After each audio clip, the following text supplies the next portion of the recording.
Let's welcome to the show for reaction, Department of Homeland Security Assistant Secretary Tricia McLaughlin.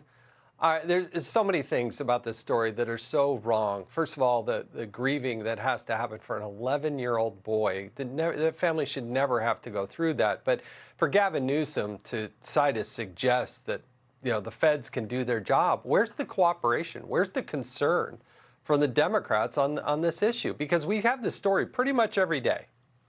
Exactly, Jason. Where is the justice? And Gavin Newsom doesn't seem to care that an 11-year-old boy was killed by this 4-time deported illegal alien. Twice re-entry into this country after being deported is a felony, which this individual committed after killing this child. But it goes beyond that also, Jason, because Gavin Newsom could have easily issued a statement and said, look, despite our sanctuary city policies, we will honor this detainer and we will make sure that as soon as this individual serves time, he will be turned over to ICE and so that he will be deported from this country. We'll never re-victimize a child on California's streets. Instead, he does this spin job when Gavin Newsom has been one of the biggest advocates for open border policies. It is stunning, but unfortunately, that's exactly who Gavin Newsom is. Yeah, that's exactly right. This is the Democrats across the country take this same type of position. I want to move to New York City, where Socialist Mayor-elect Zohran Mamdani, he decided to speak out against ICE raids.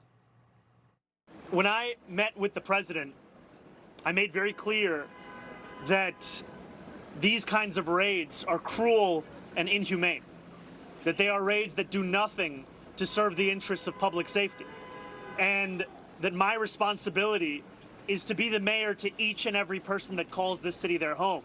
And that includes millions of immigrants, of which I am one. Yeah, they always confuse, and purposely, I think, between immigrants and illegal immigrants. But I want to play one more bit of sound, because where was this mayor-elect's outrage over an NYU student who was attacked from behind by a registered sex offender, 16-time repeat offender? Listen to what he had to say. I should not be scared to be walking the street to go to my 9:30 a.m. class. These people are disgusting, and they should not be able to be walking around the street freely, targeting girls and doing this. I'm honestly still in shock, but I'm more enraged that things like this are able to happen in this city, and we really need to do something about it because this is unacceptable. Yeah, why isn't the mayor-elect talking about Amelia Lewis? He sure should be. Time and time again, Mamdani proves that he doesn't care about public safety. He doesn't care about the safety of the Americans on his streets. He'd rather play politics and put our ICE law enforcement in jeopardy to do so by continuing to demonize them. But Jason, what's so important here is we wouldn't have to flood the zone with ICE law enforcement. They wouldn't have to be risking their lives every single day if Mamdani and these sanctuary politicians would let us in their jails. Today in New York City, there are 7,169 violent criminals, criminal illegal aliens who are sitting in New York's jails.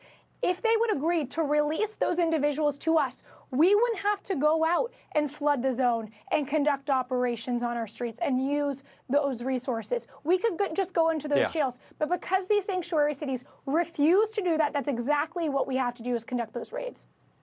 The president has indicated that they might increase the number of countries and the travel bans, perhaps as many as 30 or more. Do you have any comment on that? I think we will see. The president is certainly looking at Secretary Noem's recommendations, but I think that that list could be expanding. We're certainly looking at the data and analysis, looking at the leading indicators of what makes someone a public charge, a public safety threat, potentially terrorism as well, and where these individuals are located in our country. Well, look, President Trump's still trying to clean up the Biden-Harris Democratic mess. You can't let in millions and millions of people without severe consequences. And you know what? I think we have a higher moral obligation to the people that are trying to come in this country legally and lawfully, not those that are trying to sneak in and create all sorts of chaos and just be leeches off of our system. Tricia McLaughlin, thank you so much for joining us on the Evening Edit.